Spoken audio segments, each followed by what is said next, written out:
Welcome to Belief Busters Podcast, where we change the world one belief at a time.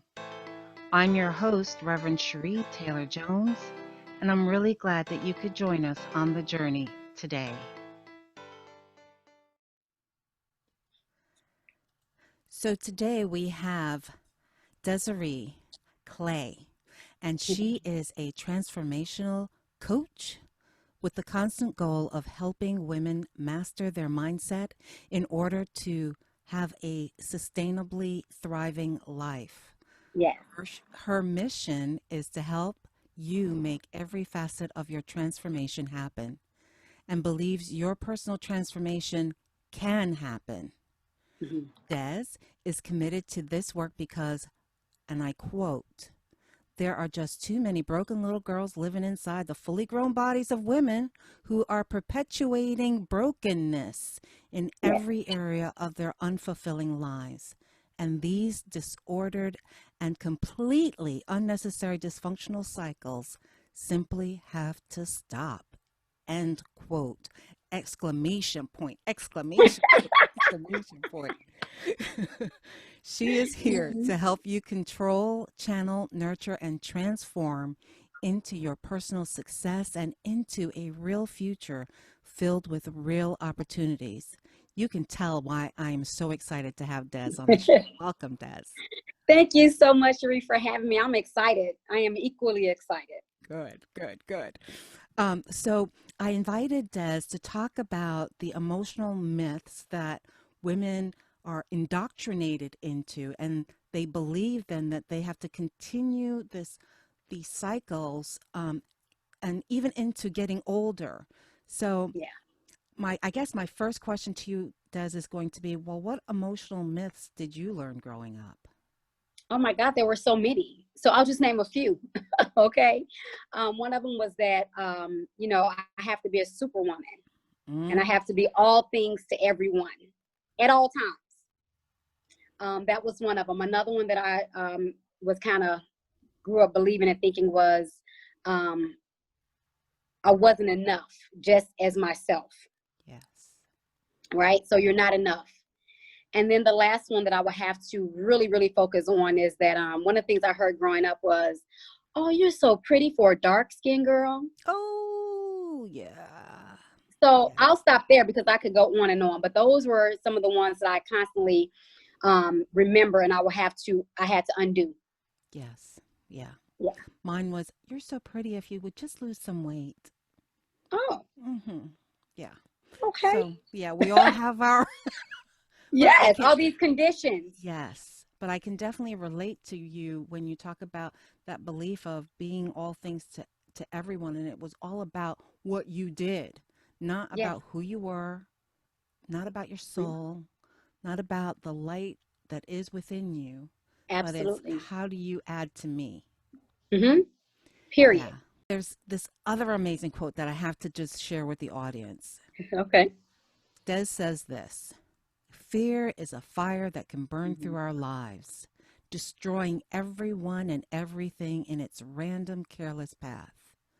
Yeah. But it is also a fuel that you can reliably use to provide with light, warmth, and sustenance. Yeah. That's huge. That's really powerful. That's talking about transformation, taking Yeah. what you had, those old beliefs growing up, and then Mm-hmm. transforming them into beliefs that allow you to thrive. So, would you tell us how you did that? Yeah, well, it was a lot of work. The first step I always tell anyone that I speak to about transforming your life is there has to be a certain level of awareness that you have.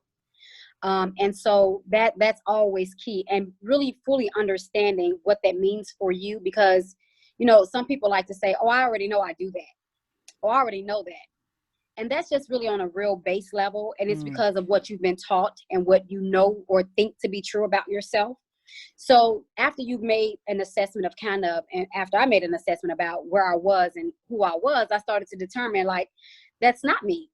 So actually some of the beliefs that we have is not who we are, it's what we've been told. yes. And so, like, where does this belief come from? So you have to start digging, like, is this my thought and belief about myself, or did someone give it to me?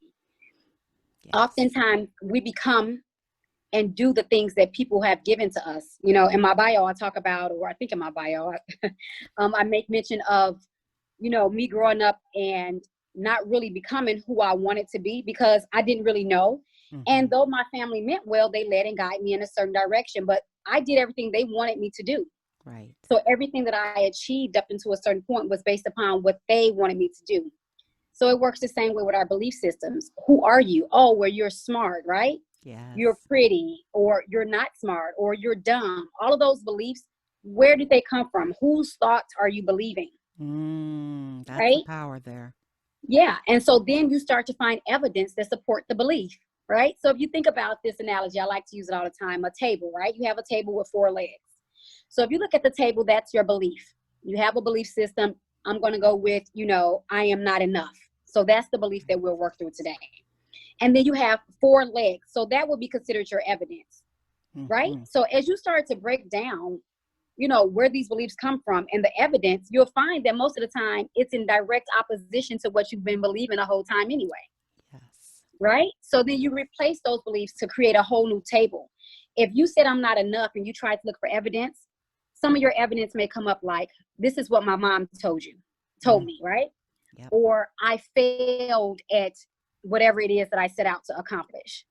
Maybe it's that you believe that you're not enough because you've not experienced any even small successes, right? And then the 4th leg is simply because maybe you don't believe in yourself because no one has ever given you the inkling that you should believe in yourself, right? You've never been pushed and motivated. Right. So then what you do is you start to find evidence that is in direct opposition to those things. So oftentimes we like to say, I don't do anything right. I assure you there is something you've done correct. Yes. So it's just a matter of going deeper and say, well, I did get this right. So now I'm going to replace that leg. Okay. Awesome. You know, so it's just a process of the undoing, the assessing, and dismantling and breaking down and going even back to where did this thought originate. Yes. Yeah. That's powerful. And to give ourselves permission to do that, because there's some indwelling belief in us that if we change those beliefs, that we are dishonoring our parents, our families, our teachers, or whatever. So it really comes down to giving ourselves a loving permission to look and to be willing to assess. Absolutely. And that is something that I had to go through because what's going to happen now, let me warn you and let me caution you that when you start to change, you know, let me say this, everyone doesn't want you to change. Yes. And because you're changing doesn't mean that everyone else around you is changing also. So you have to always consider that as you're evolving, sometimes you're going to look out to your friends, your peers, and your family, your cohorts, and you're going to see, wow, they're still the same. And that's okay because everyone is on a different place, you know, in a different place on their journey. So because you're changing doesn't mean that everything else is changing around you. And it also means that some people may question the new person you're becoming. And that's all okay. It's a part of the process. So having that permission, even when you come up against people and family, because I did, you know, people are still questioning me today. You know, people are asking or saying, I didn't know all that happened to you. I didn't know you did all that. I know you didn't. It's my story. Yeah. But I had to give myself permission because I wanted to be free. Yes. I wanted to lift the burden. And then, you know, we are transformed through our testimony, right? Right. So as transparent as you are, that's the transformation you'll get and others will get. So that's my mission. I have nothing to hide. And that's where you have to get to the place of giving yourself permission and being okay with it. As transparent as you choose to be is like the momentum of your transformation, right? Period. Yeah. That's going to be your outcome. What is your outcome? That's how transparent you need to be. Now, I'm not saying that everyone has to be as transparent as I am, you know, and tell all. I'm not saying that. But to your own degree of desire, it should be your decision is what I'm saying, not a family member's or friends or whomever. Yeah. Yeah, I get that. So you've done a lot of work on yourself, your self-awareness. I hear that. What do you believe as yourself as an emotionally wise woman? What is that? What's the out picturing? What does that take? What does that look like? How does that present itself? Well, it goes back to making a decision and deciding what you want. So in my course, I talk about the first module is deciding what you want, right? And sometimes we think we want something and it's not really what we want. If we sit down and go through the process, you will see that sometimes what you thought you want is not really what you want. So for example, people want to be an entrepreneur, right? Mm-hmm. That's the biggest thing right now. I'm going to be a business, or I'm going to be I'm going to have my own, I'm going to do this. And that's fine. But is it that you want to be an entrepreneur, or do you want financial freedom? Right. So it's kind of assessing what you really want. And so for me, I have always been after peace because I lived a very turbulent life. My childhood, my earliest memory was, being molested at 5 years old. Yeah. And so I've been trying to undo a whole lot of things and just unpackage everything and unpack everything, right? Right. So that I can just get peace. And so once I realized, well, what is peace for me? Because again, I had an idea of what peace Mm-hmm. looked like. Oh, you're walking around with music and Zen music following you, and there's a halo over your head, right? But that's not the truth. For me, peace is just being, like you said, emotionally stable, being aware of self enough to know that, hey, this is a trigger for me, or I'm okay with this. Being able to voice that I'm not okay with that. I don't like that. I don't want to do that. No is a complete sentence. And Yes. sometimes it's a paragraph, for those who don't understand. And just being authentically me at all times without condition. That's what peace is to me. Mm-hmm. And so that's what being emotionally mature as an aging woman is about. Really sitting back and thinking, what will bring me the greatest joy? Not happiness, because happiness is temporary Right. based upon what's happening in a moment. But Situational, yes. but when things aren't going well, how do you still have joy? How do you still have peace? And so that's what it looks like. Nice. Yeah, I get that. Women who are coming into their awareness that their lives are, they're not happy, they're not in joy, they're not thriving, they're just in that same cycle of struggle and strife. How do they get out of that? What steps would you suggest? Sometimes it is sitting back and writing down exactly what you don't like, what you don't want for yourself on one side of the paper. Mm-hmm. Then the other side of the paper will contain everything that you do desire. Oftentimes, we speak about what we want in the negative. So what we say is, I don't want to be struggling. I don't want to struggle anymore. Instead of saying, I have a life of abundance. Mm. So what you put out there, your energy and your thoughts create your life. So anything that you focus on grows. And that's what happens when we're in a state of wanting change and wanting more. We speak in the negative. I don't want this. I don't want that. I'm not doing this. I can't do that. I ain't doing that, right? Right. Instead of reframing our thinking about what it is that we actually want. So that's where I would start, really Mm-hmm. taking an inventory of what it is that's happening in your world that you absolutely, and the other part of it is the things that you can change. Because some of the things that we want to change are beyond our locus of control. You have no control over COVID-19, Right. but there Life are some happens. things, life happens, but there are some things that you can control, like your mental state while it's happening, you Yes. know, your positioning while it happens. What can you be doing now to better your life, better your situation? What changes can you make? And then sometimes you need an accountability partner to hold you accountable to the changes that you're trying to make.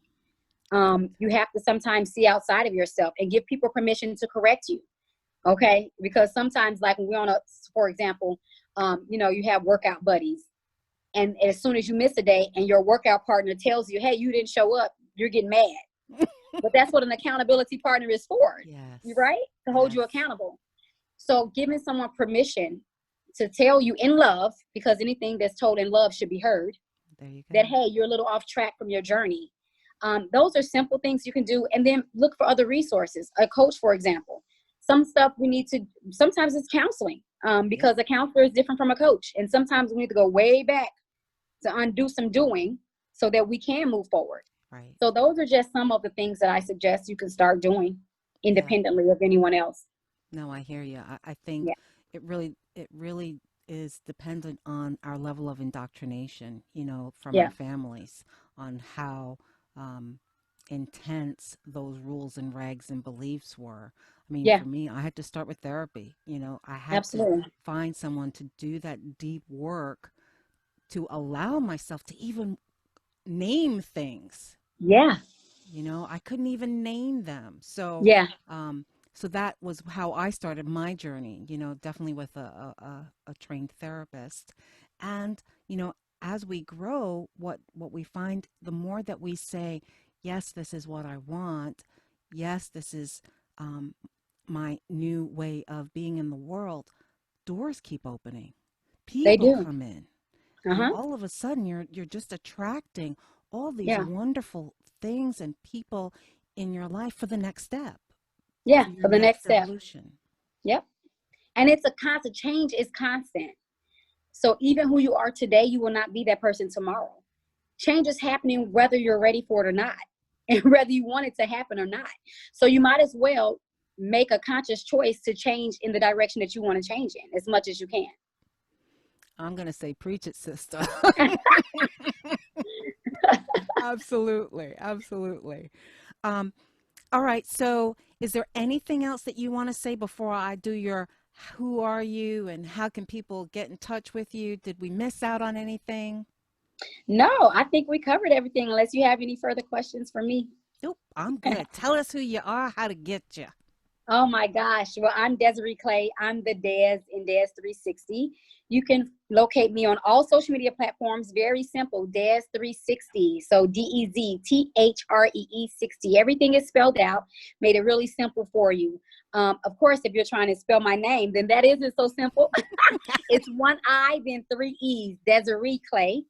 .com is where you can find my website. You can also find it the easy way, des360.com. I'm also on YouTube at des360 as well. And I am just a girl from the south side of Chicago who woke up one day and happened to stumble upon her purpose and decided to go forward. You know, life has not been easy, but I decided, I'm going to make the best of it. Everything that I've gone through was not just for me, but it was for those that I'm supposed to impact. And so Des 360 was born as a result of that. Actually, it's 2 years old, May 12th. I launched on my birthday Yay. last year. And so Congrats. I started out really small. Thank you. I started out with my blog and my podcast, just kind of testing the waters and really overcoming my own fear and my own mental state that everyone is already doing this, right? Yes. You're not going to make an impact. Who wants to listen to anything you have to say? Nothing about your story is unique. We've all gone through something, right? So I kind of put myself out there last year. And then this year I started to launch my course because that's what God told me to do, that I had to do more, that what I was doing was not in obedience totally. And so, cause I like to, if I can figure out another way, I'm going to figure it out. Oh, but not with God, right? Didn't happen that way. So I've just launched my course, which is Think Big, Start Small. And this course is all about transforming your love, life, and career. These are principles that can be applied to any area of your life. And I thought this was important because oftentimes we have this big picture of what we want and we think it's going to happen overnight. And the minute it doesn't, we lose motivation. We lose momentum. We quit. And it's like you didn't even give it a chance. So if you can think big but start small, you'll find that you're more apt to get to where you're trying to go on your journey to transformation. And, Dance 360 was birthed from me. I tell people all the time I was my first client. And so I didn't know who I was going to market myself as. I have worked behind the scenes for a celebrity for years now. And, you can kind of get mixed and lost in the shuffle. And Yeah. I was just like, who am I as compared to the people that I'm around all the time? And that's one of those mindset things I had to undo, right? Yep. And it's constant. It's constantly checking yourself. But Des 360 came about because I didn't want to choose anymore. I didn't want to choose who I was because I was so many things. I'm a wife. I'm a mom. I'm a Jesus freak. I love Jesus. And I don't want to have to tailor what I'm saying. I want to talk about the Lord when I want to. I empower people. I motivate people. And people would tell me that all the time. And, I'm a coach. I have a master's in counseling. I have so many things. And I was like, how do you decide?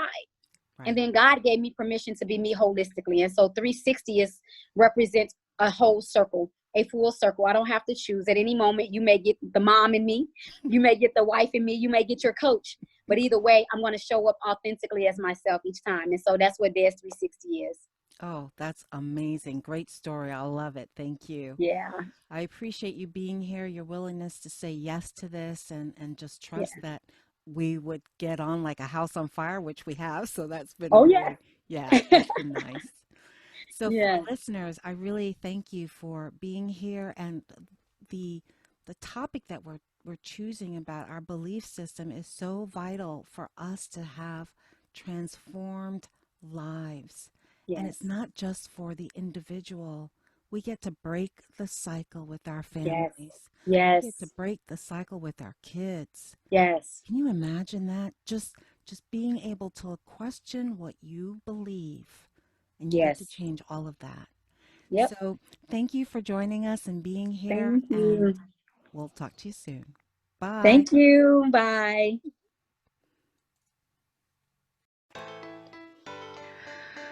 Thank you for joining us on this exploration of belief systems.